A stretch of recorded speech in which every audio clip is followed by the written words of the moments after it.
சென்னையில் ஆபரண தங்கத்தின் விலை ஒரே நாளில் சவரனுக்கு 7,600 ரூபாய் குறைந்துள்ளது. 22 கேரட் ஆபரண தங்கத்தின் விலை சவரனுக்கு 9,520 ரூபாய் உயர்ந்து 1,34,400 ரூபாய் என்ற வரலாற்று உச்சத்தை தொட்டது. இந்த திடீர் ஏற்றத்துக்கிடையே காலை சவரனுக்கு 4,800 ரூபாய் குறைந்து 1,29,600 ரூபாய்க்கு விற்பனையானது. 1 கிராம் விலையும் 16,200 ரூபாயாக இருந்தது. இந்நிலையில் விலை மாலையில் மேலும் குறைந்தது. 1 கிராம் தங்கம் 350 ரூபாய் குறைந்து 15,850க்கும் சவரன் 1,29,800 ரூபாய்க்கும் விற்கப்படுகிறது. வெள்ளி விலையும் ஒரே நாளில் கிராமுக்கு 20 ரூபாய் குறைந்து 405 ரூபாய்க்கும் கிலோ 4,05,000 ரூபாய்க்கு விற்கப்படுகிறது. தங்களுக்குரிய மரியாதை அங்கீகாரம் யாரிடம் கிடைக்கிறதோ அவர்களிடம் மட்டுமே கூட்டணி அமைப்போம் என்று தேமுதிக பொதுச் செயலாளர் பிரேமலதா தெரிவித்துள்ளார். நெல்லையில் தேமுதிக கட்சி சார்பில் பூத் கமிட்டி கூட்டம் நடைபெற்றது. பின்னர் செய்தியாளர்களிடம் பேசிய பிரேமலதா தமிழ்நாட்டில் இருக்கும் அத்தனை கட்சிகளும் தங்களுக்கு தோழமை கட்சிகள் தான் என்று குறிப்பிட்டார். எங்களுக்குரிய மரியாதை அங்கீகாரம் நிச்சயம் எங்கு கிடைக்குதோ அங்கு நாங்கள் கூட்டணி அமைப்போம். நிச்சயம் நாங்கள் அங்கம் வகிக்கும் கூட்டணி ஜெயிக்கும், ஆட்சி அமைக்கும். தொடர்ந்து பேசிய அவர் வரும் தேர்தலில் போட்டியிடுவது குறித்து உரிய நேரத்தில் அறிவிப்பேன் என்று கூறினார். திண்டிவனம் வளர்ச்சிக்கு முட்டுக்கட்டையாக உள்ள மூட நம்பிக்கையை முதலமைச்சர் ஸ்டாலின் உடைத்தெறிய வேண்டும் என பாமக நிறுவனர் ராமதாஸ் கோரிக்கை விடுத்துள்ளார். கடந்த 2023ஆம் ஆண்டு 6 ஏக்கர் பரப்பளவில் 20 கோடி ரூபாய் மதிப்பீட்டில் திண்டிவனம் புதிய பேருந்து நிலையத்திற்கு அமைச்சர் மஸ்தான் அடிக்கல் நாட்டினார். 2024 நவம்பர் 22ஆம் தேதி வரையில் 85% பணிகள் முடிந்த நிலையில் மஸ்தானின் கட்சி மற்றும் அமைச்சர் பதவி பறிபோனதால் இந்த பேருந்து நிலையம் குறித்து மூடநம்பிக்கை வலுப்பெற்றதாக ராமதாஸ் குறிப்பிட்டுள்ளார்.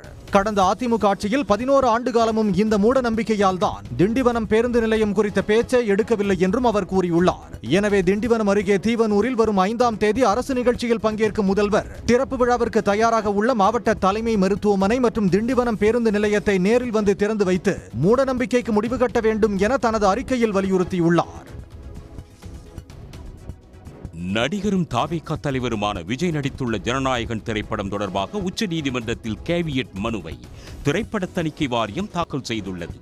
ஜனநாயகன் திரைப்படத்திற்கு தணிக்கை சான்று வழங்குமாறு சென்னை உயர்நீதிமன்ற தனி நீதிபதி ஆஷா கடந்த மாதம் 9ஆம் தேதி உத்தரவிட்டிருந்தார். ஆனால் அந்த தீர்ப்பை எதிர்த்து தணிக்கை வாரியம் செய்த மேல்முறையீட்டில் தனி நீதிபதியின் உத்தரவுக்கு உயர்நீதிமன்ற அமர்வு இடைக்கால தடை விதித்தது. இந்த தடை உத்தரவை எதிர்த்து படத்தின் தயாரிப்பு நிறுவனமான கேவிஎன் புரொடக்ஷன்ஸ் நிறுவனம் உச்சநீதிமன்றத்தில் மேல்முறையீடு செய்த நிலையில் இந்த வழக்கை மீண்டும் உயர்நீதிமன்றமே விசாரிக்குமாறு நீதிபதிகள் அறிவுறுத்தினர். இந்த சூழலில் தணிக்கை சான்று வழங்குமாறு உத்தரவிட்ட தனி நீதிபதியின் தீர்ப்பை உயர்நீதிமன்ற அமர்வு 27ஆம் தேதியன்று ரத்து செய்தது. இந்த தீர்ப்பை எதிர்த்து தயாரிப்பு நிறுவனம் உச்சநீதிமன்றம் செல்லலாம் என்பதால் கேவியட் மனுவை தணிக்கை வாரியம் தாக்கல் செய்துள்ளது. முதலமைச்சர் மு க ஸ்டாலின் தலைமையில் தமிழ்நாடு அமைச்சரவை வருகிற 5ஆம் தேதி கூடுகிறது.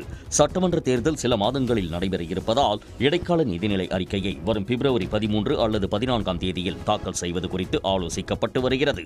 இந்த இடைக்கால பட்ஜெட்டில் இடம்பெற வேண்டிய அம்சங்கள் குறித்து ஆலோசிப்பதற்காக தமிழ்நாடு அமைச்சரவை வரும் 5ஆம் தேதி நண்பகல் 12 மணிக்கு கூடுகிறது. தேர்தல் நேரம் என்பதால் மக்களை கவரும் வகையிலான அறிவிப்புகளை வெளியிடலாமா என்பது குறித்து கூட்டத்தில் விவாதிக்கப்படும் என தெரிகிறது. அத்துடன் புதிய தொழில் நிறுவனங்களுக்கு அனுமதி அளிப்பது குறித்தும் ஒப்புதல் வழங்கப்படலாம் என்று எதிர்பார்க்கப்படுகிறது. கன்னியாகுமரி மாவட்டம் சுசீந்திரத்தில் தேர் திருவிழாவின் போது அமைச்சரை அவமரியாதையாக பேசியதாக குற்றம் சாட்டப்பட்டவருக்கு உயர்நீதிமன்ற மதுரை கிளை முன்ஜாமீன் வழங்கி உத்தரவிட்டுள்ளது. சுசீந்திரம் தானுமாலய சுவாமி கோயிலில் கடந்த 2ஆம் தேதி தேர் திருவிழா நடைபெற்றது. விழாவை அறநிலையத்துறை அமைச்சர் சேகர் பாபு தொடங்கி வைத்தார். அப்போது கூட்டத்தில் இருந்த சிலர் பாரத் மாதா கி ஜெய் என முழக்கம் எழுப்பினர். அப்போது அமைச்சரை அவமரியாதையாக பேசியதாக கிரி என்பவர் மீது சுசீந்திரம் போலீசார் வழக்கு பதிந்தனர்.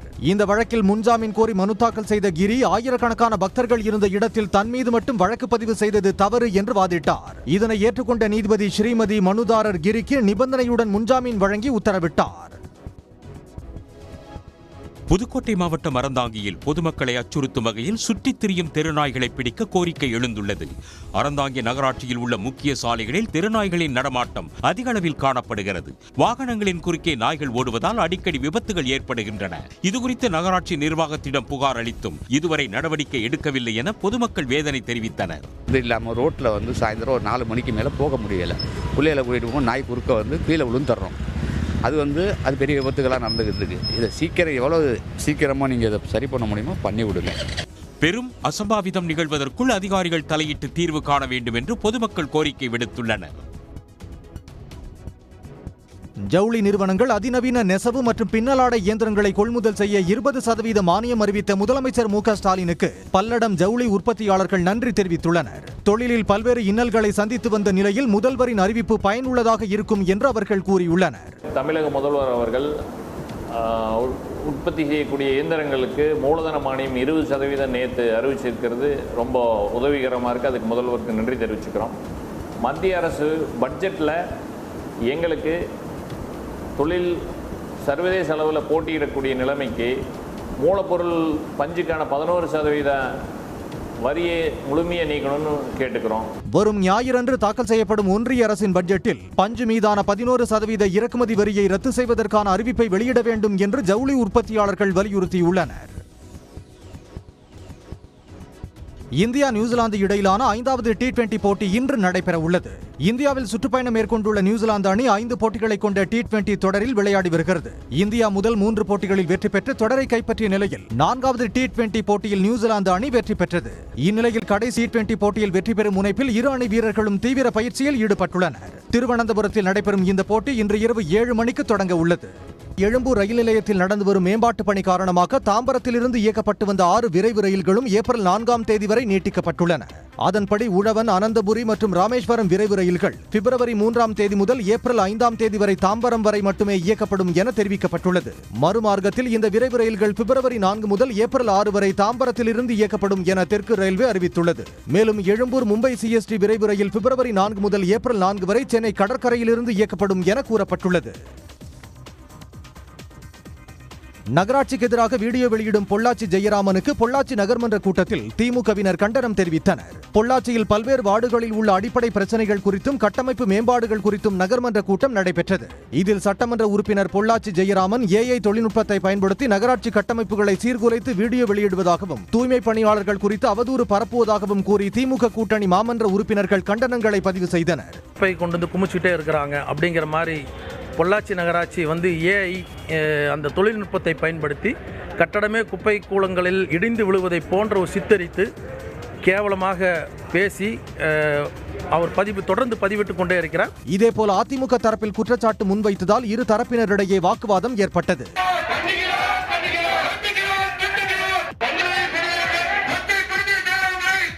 இதனையடுத்து அதிமுக மாமன்ற உறுப்பினர்கள் நகராட்சி கூட்டத்தில் இருந்து வெளிநடப்பு செய்தனர்.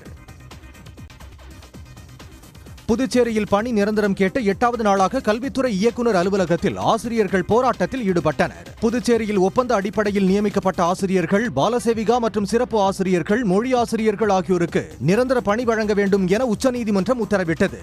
இதுவரை அதற்கு நடவடிக்கை எடுக்காததால் கல்வித்துறை அலுவலகத்தின் நுழைவாயில் படிக்கட்டில் அமர்ந்து ஆசிரியர்கள் போராட்டத்தில் ஈடுபட்டனர். அப்போது அரசின் கவனத்தை ஈர்க்கும் விதமாக கடவுள் உள்ளமே கருணை இல்லமே என்ற பாடலை பாடி கோரிக்கையை முன்வைத்தனர்.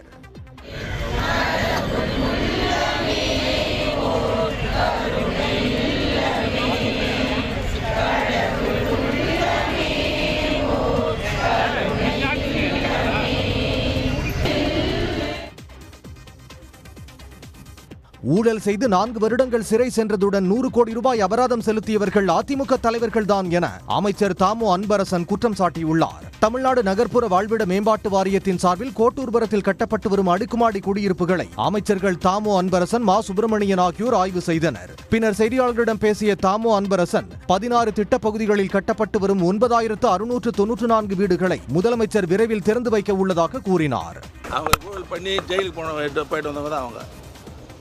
100 கோடி ரூபாய் ஃபைன் கட்டினாங்க, ஜெயிலுக்கு 4 வருஷம் இருந்துட்டு வந்தாங்க. அவரு எங்களை பற்றி சொல்றாரு.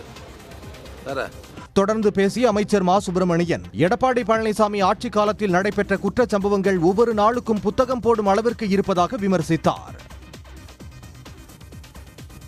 புதுச்சேரி தாவரவியல் பூங்காவில் நடைபெற்று வரும் மலர், காய் மற்றும் கனி கண்காட்சி பார்வையாளர்களை வெகுவாக கவர்ந்துள்ளது. புதுச்சேரி துணைநிலை ஆளுநர் கைலாஷ்நாதன் தொடங்கி வைத்த இந்த கண்காட்சி இன்றுடன் நிறைவடைகிறது. கண்காட்சியில் இடம்பெற்றுள்ள திராட்சைகளால் செய்யப்பட்ட விமானம், வண்ண மலர்களால் அலங்கரிக்கப்பட்ட புலி, மயில், யானை மற்றும் இசை நடன நீரூற்று போன்றவை பொதுமக்களை வெகுவாக கவர்ந்துள்ளன.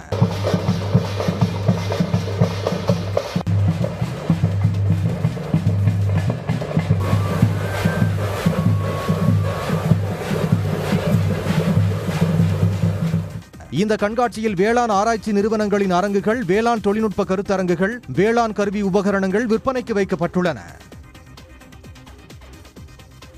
கடலூர் மாவட்டம் ஸ்ரீமுஷ்ணம் அருகே உரிய ஆவணங்கள் இருந்தும் நிலத்தை பதிவு செய்ய சார் பதிவாளர் மறுப்பதாக கூறி பாதிக்கப்பட்டவர்கள் தர்ணாவில் ஈடுபட்டனர். மேல்பாதி கிராமத்தைச் சேர்ந்த நியாசுதீன் குடும்பத்தினர் தனது தாத்தாவின் பேரில் உள்ள சொத்துக்களை விற்க முடிவு செய்திருந்தனர்.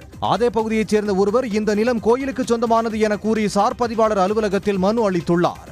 அதனையடுத்து ஆவணங்களை ஆய்வு செய்த அதிகாரிகள் இந்த இடம் நியாசுதீன் குடும்பத்தினருக்கு சொந்தமானது என கூறி உண்மை சான்றிதழை வழங்கினர். இருப்பினும் அந்த இடத்தை பல மாதங்களாக பதிவு செய்யாமல் இருப்பதாக கூறி சார் பதிவாளர் அலுவலகம் முன்பு நியாசுதீன் குடும்பத்தினர் தர்ணாவில் ஈடுபட்டனர்.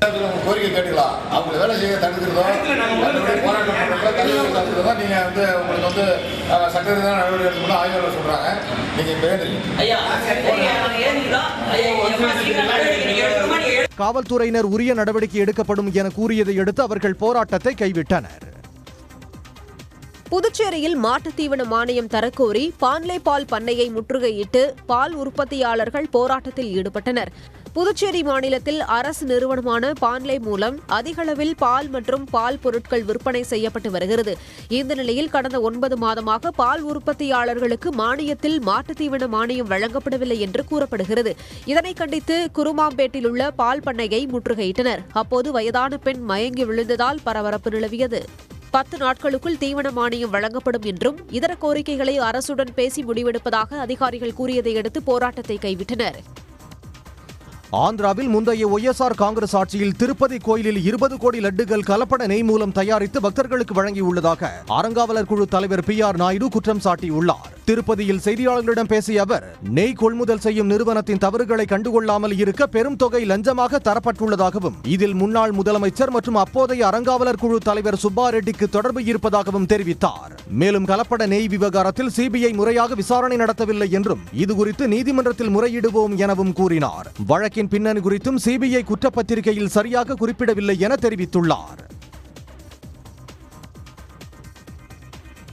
மாதவிடாய் சுகாதாரம் என்பது அடிப்படை உரிமை என்று கூறியுள்ள உச்சநீதிமன்றம் பள்ளி மாணவர்களுக்கு இலவச நாப்கின்களை வழங்க அனைத்து மாநில அரசுகள் மற்றும் யூனியன் பிரதேசங்களுக்கு உத்தரவிட்டுள்ளது. அரசு மற்றும் அரசு உதவி பெறும் பள்ளிகளில் மாணவிகளுக்கென தனி கழிப்பறை வசதி மற்றும் மாதவிடாய் சுகாதார பொருட்கள் கிடைப்பதை உறுதி செய்ய கோரி உச்சநீதிமன்றத்தில் பொதுநல வழக்கு தொடரப்பட்டிருந்தது. அந்த வழக்கை நீதிபதிகள் JP பர்திவாலா, R மகாதேவன் அடங்கிய அமர்வு விசாரித்தது. ஒன்றிய அரசு வகுத்த மாதவிடாய் சுகாதார கொள்கையை 6ஆம் வகுப்பு முதல் 12ஆம் வகுப்பு வரை உள்ள அனைத்து பள்ளிக்கூடங்களிலும் அமல்படுத்துமாறு உத்தரவிட்டது. மாணவிகளுக்கு இலவசமாக நாப்கின்களை வழங்க தவறும் பள்ளிகளின் உரிமம் ரத்து செய்யப்பட வேண்டும் என்றும் அதிரடியாக உத்தரவு பிறப்பித்துள்ளது. மாதவிடாய் சுகாதார வசதிகள் இல்லாமல் இருப்பது பெண் குழந்தையின் கண்ணியத்தை குலைப்பதாக நீதிபதிகள் குறிப்பிட்டனர். மகளிர் பிரீமியர் லீக் 20 ஓவர் கிரிக்கெட் தொடரில் மும்பையை வீழ்த்தி வெற்றி பெற்ற குஜராத் அணி எலிமினேட்டர் சுற்றுக்கு முன்னேறியது. இரு அணிகளுக்கும் முக்கிய போட்டியாக கருதப்பட்ட நிலையில் முதலில் பேட் செய்த குஜராத் அணி 20 ஓவர்கள் முடிவில் 167 ரன்கள் எடுத்தது. கேப்டன் ஆஷ்லே கார்ட்னர் 46 ரன்னும் ஜார்ஜியா வேர்காம் 44 ரன்னும் எடுத்தனர். பின்னர் களம் இறங்கிய மும்பை அணி 156 ரன்கள் மட்டுமே எடுத்து தோல்வியை தழுவியது. கடைசி வரை களத்தில் நின்று தனி வீராங்கனையாக போராடிய கேப்டன் ஹர்மன் பிரீத் கவுர் 82 ரன்கள் விளாசினார். இதன் மூலம் மகளிர் பிரீமியர் லீகில் முதல் முறையாக மும்பையை வீழ்த்திய குஜராத் அணி எலிமினேட்டர் சுற்றுக்கு முன்னேறியது. நவம்பர் மாதம் நடைபெற்ற ஆசிரியர் தகுதி தேர்வுகளுக்கான முடிவுகளை ஆசிரியர் தேர்வு வாரியம் வெளியிட்டுள்ளது.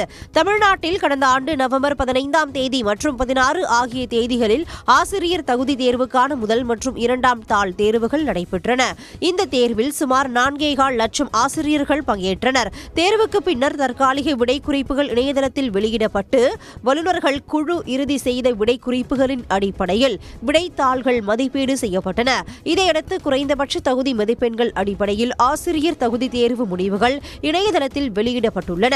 தகுதி பெற்ற ஆசிரியர்கள் நாளை மறுநாள் பிற்பகல் முதல் www.trb.tn.gov.in என்ற இணையதளத்தில் தங்களுக்கான சான்றிதழை தரவிறக்கம் செய்து கொள்ளலாம் என்றும் ஆசிரியர் தேர்வு வாரியம் அறிவித்துள்ளது. திண்டுக்கல் மாவட்டம் ஒட்டன்சத்திரம் அடுத்துள்ள கள்ளிமந்தயம் சார் பதிவாளர் அலுவலகத்தில் லஞ்ச ஒழிப்பு போலீசாரின் அதிரடி சோதனையில் கணக்கில் வராத 4,41,000 ரூபாய் பணம் பறிமுதல் செய்யப்பட்டுள்ளது.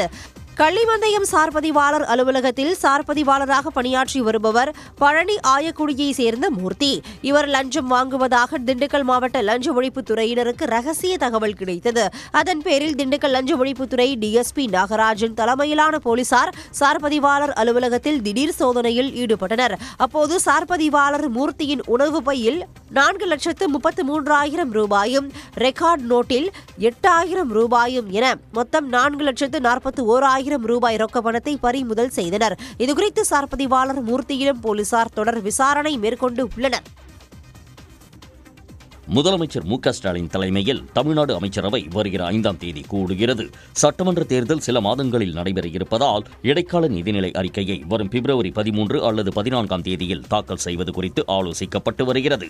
இந்த இடைக்கால பட்ஜெட்டில் இடம்பெற வேண்டிய அம்சங்கள் குறித்து ஆலோசிப்பதற்காக தமிழ்நாடு அமைச்சரவை வரும் 5ஆம் தேதி நண்பகல் 12 மணிக்கு கூடுகிறது. தேர்தல் நேரம் என்பதால் மக்களை கவரும் வகையிலான அறிவிப்புகளை வெளியிடலாமா என்பது குறித்து கூட்டத்தில் விவாதிக்கப்படும் என தெரிகிறது. அத்துடன் புதிய தொழில் நிறுவனங்களுக்கு அனுமதி அளிப்பது குறித்தும் ஒப்புதல் வழங்கப்படலாம் என்று எதிர்பார்க்கப்படுகிறது.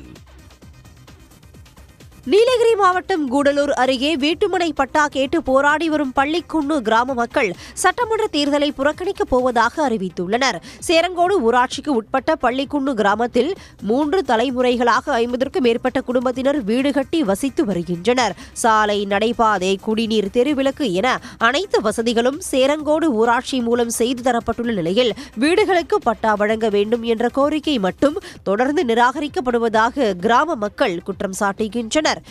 இந்த பகுதி மக்கள் பள்ளிக்குண்டு கிராம மக்கள் சார்பாக நாங்கள் வருகின்ற சட்டமன்ற தேர்தலிலே பெறக்கூடிய ஓட்டுகளை நாங்கள் புறக்கணிக்கிறோம் என்பதை இந்த போராட்டம் மூலமாக தெரிவித்துக் கொள்கிறோம். வீடுகளுக்கு விரைவில் பட்டா வழங்க வேண்டும் என்று வலியுறுத்தியுள்ள பள்ளிக்குன்னு கிராம மக்கள் தவறினால் எதிர்வரும் சட்டமன்ற தேர்தலை புறக்கணிக்க முடிவு செய்ததாக பேனர் அடித்து கிராமத்தில் வைத்துள்ளனர். தேசிய ஊரக வேலைவாய்ப்பு திட்டத்தை சீர்குலைக்கும் மத்திய அரசை கண்டித்து தமிழ்நாடு முழுவதும் காங்கிரஸ் கட்சியினர் வாயில் கருப்பு துணி கட்டி ஆர்ப்பாட்டத்தில் ஈடுபட்டனர். திருவள்ளூர் மாவட்டம் பேரம்பாக்கத்தில் நடைபெற்ற ஆர்ப்பாட்டத்தில் ஒன்றிய அரசுக்கு எதிராக முழக்கங்கள் எழுப்பப்பட்டன. காந்தியின் பெயரை மாற்றாதே, முடக்காதே, முடக்காதே, 100 நாள் வேலையை முடக்காதே. தமிழகம் மட்டுமல்லாமல் இந்தியா முழுவதும் இந்த 100 நாள் வேலை திட்டத்தின் மூலம் பயன்பெறும் மக்கள் ஒன்றிய பிஜேபி அரசுக்கு தங்களது கண்டன குரலையும் எதிர்ப்பையும் தெரிவித்து வருகிறார்கள். மகாத்மா காந்தியின் நினைவு நாளையொட்டி ஈரோட்டில் அவரது உருவப்படத்திற்கு காங்கிரஸ் கட்சியினர் மாலை அணிவித்து மரியாதை செலுத்தினர். அதைத் தொடர்ந்து 100 நாள் வேலைவாய்ப்பு திட்டத்திற்கு பெயர் மாற்றியதுடன் அந்த திட்டத்தை முடக்கும் வகையில் செயல்படும் ஒன்றிய பாஜக அரசை கண்டித்து வாயில் கருப்பு துணி கட்டி போராட்டத்தில் ஈடுபட்டனர். இதேபோல் கள்ளக்குறிச்சி, சேலம், ஆத்தூர், விருதுநகர் மாவட்டம் சாத்தூர், சிவகாசி, புதுக்கோட்டை, பொள்ளாச்சி உள்ளிட்ட இடங்களில் ஆர்ப்பாட்டம் நடைபெற்றது. இந்தியா நியூசிலாந்து இடையிலான 5வது T20 போட்டி இன்று நடைபெற உள்ளது. இந்தியாவில் சுற்றுப்பயணம் மேற்கொண்டுள்ள நியூசிலாந்து அணி 5 போட்டிகளை கொண்ட T20 தொடரில் விளையாடி வருகிறது. இந்தியா முதல் 3 போட்டிகளில் வெற்றி பெற்று தொடரை கைப்பற்றிய நிலையில் 4வது T20 போட்டியில் நியூசிலாந்து அணி வெற்றி பெற்றது. இந்நிலையில் கடைசி T20 போட்டியில் வெற்றி பெறும் முனைப்பில் இரு அணி வீரர்களும் தீவிர பயிற்சியில் ஈடுபட்டுள்ளனர். திருவனந்தபுரத்தில் நடைபெறும் இந்த போட்டி இன்று இரவு 7 மணிக்கு தொடங்க உள்ளது. குழந்தைகளுக்கு பிறவியிலேயே ஏற்படும் இதய பிரச்சினைகள், பாதிப்புகள் குறித்து விழிப்புணர்வு முகாம் தஞ்சையில் நடைபெற்றது. இதனை தஞ்சை மாநகராட்சி துணை மேயர் அஞ்சுகம் பூபதி தொடங்கி வைத்தார். பின்னர் நிகழ்ச்சியில் பேசிய மருத்துவர் உஷாநந்தினி, பிறந்த குழந்தைகள் மூச்சுவிட சிரமப்படுவது, நகம் உள்ளிட்ட உடல் முழுவதும் நீல நிறமாக இருப்பது ஆகியவை இதய நோயின் அறிகுறிகள் என்றார். ஒரு 3 மாசத்திலிருந்து 6 மாசம் 1 வயசு வரைக்கும் உள்ள குழந்தைங்களுக்கு எகைன் ரொம்ப வேர்க்கிறது. அந்த குழந்தைங்க சரியா பால் குடிக்காது, விட்டு விட்டு குடிக்கும். இப்போ ஒரு அம்மாக்கு பால் குடிக்கிறப்ப தெரியும் நம்ம எப்படி ஃபுல்லா ஃபீட் பண்ணுதுன்னு. அந்த மாதிரி அந்த குழந்தையால தொடர்ந்து 20 நிமிஷத்துக்கு சக் பண்ண முடியாது. சில குழந்தைங்களுக்கு ரொம்ப வேகமாக மூச்சு வாங்குறத மதர்ஸே சொல்லுவாங்க. இந்த 3 ரொம்ப ரொம்ப முக்கியமான ஒரு சிம்டம்ஸாக சொல்லுவோம். அதுக்கப்புறம் பெரிய குழந்தைங்க ஸ்கூலுக்கு போகிற ஏஜில் திடீர்னு மயக்கம் போட்டு விழுந்துருவாங்க. ஸ்கூலில் ஜஸ்ட் ப்ரேயரில் நின்றுருப்பாங்க, மயக்கம் போட்டு விழுந்துடுறது, இல்லைனா படியேற முடியல அப்படிங்கிறது, சரியாக சாப்பிட்றதுல வெயிட் கெயின் சரியாக இல்லாதது, இதெல்லாம் தான் common symptoms for cardiac problems. இந்த மருத்துவ முகாமில் தஞ்சை மாவட்ட சுற்று வட்டாரத்திலிருந்து 100க்கும் மேற்பட்டோர் தங்களது குழந்தைகளுடன் பங்கேற்றனர். புதுக்கோட்டை மாவட்டம் அறந்தாங்கியில் பொதுமக்களை அச்சுறுத்தும் வகையில் சுற்றித் திரியும் தெருநாய்களை பிடிக்க கோரிக்கை எழுந்துள்ளது. அறந்தாங்கி நகராட்சியில் உள்ள முக்கிய சாலைகளில் தெருநாய்களின் நடமாட்டம் அதிக அளவில் காணப்படுகிறது. வாகனங்களின் குறுக்கே நாய்கள் ஓடுவதால் அடிக்கடி விபத்துகள் ஏற்படுகின்றன. இதுகுறித்து நகராட்சி நிர்வாகத்திடம் புகார் அளித்தும் இதுவரை நடவடிக்கை எடுக்கவில்லை என பொதுமக்கள் வேதனை தெரிவித்தனர். இது இல்லாமல் ரோட்டில் வந்து சாயந்தரம் ஒரு 4 மணிக்கு மேலே போக முடியலை. பிள்ளைகளை கூட்டிகிட்டு போகும் நாய் குறுக்க வந்து கீழே விழுந்துடுறோம். அது பெரிய விபத்துகளாக நடந்துக்கிட்டு இருக்கு. இதை சீக்கிரம் எவ்வளோ சீக்கிரமாக நீங்கள் இதை சரி பண்ண முடியுமோ பண்ணி விடுங்க. பெரும் அசம்பாவிதம் நிகழ்வதற்குள் அதிகாரிகள் தலையிட்டு தீர்வு காண வேண்டும் என்று பொதுமக்கள் கோரிக்கை விடுத்துள்ளனர். நகராட்சிக்கு எதிராக வீடியோ வெளியிடும் பொள்ளாச்சி ஜெயராமனுக்கு பொள்ளாச்சி நகர்மன்ற கூட்டத்தில் திமுகவினர் கண்டனம் தெரிவித்தனர். பொள்ளாச்சியில் பல்வேறு வார்டுகளில் உள்ள அடிப்படை பிரச்சனைகள் குறித்தும் கட்டமைப்பு மேம்பாடுகள் குறித்தும் நகர்மன்ற கூட்டம் நடைபெற்றது. இதில் சட்டமன்ற உறுப்பினர் பொள்ளாச்சி ஜெயராமன் AI தொழில்நுட்பத்தை பயன்படுத்தி நகராட்சி கட்டமைப்புகளை சீர்குலைத்து வீடியோ வெளியிடுவதாகவும் தூய்மை பணியாளர்கள் குறித்து அவதூறு பரப்புவதாகவும் கூறி திமுக கூட்டணி மாமன்ற உறுப்பினர்கள் கண்டனங்களை பதிவு செய்தனர். கொண்டு வந்து குமிச்சுட்டே இருக்கிறாங்க அப்படிங்கிற மாதிரி பொள்ளாச்சி நகராட்சி வந்து AI அந்த தொழில்நுட்பத்தை பயன்படுத்தி கட்டடமே குப்பை கூலங்களில் இடிந்து விழுவதை போன்ற ஒரு சித்தரித்து கேவலமாக பேசி அவர் தொடர்ந்து பதிவிட்டுக் கொண்டே இருக்கிறார். இதேபோல அதிமுக தரப்பில் குற்றச்சாட்டு முன்வைத்ததால் இரு தரப்பினரிடையே வாக்குவாதம் ஏற்பட்டது.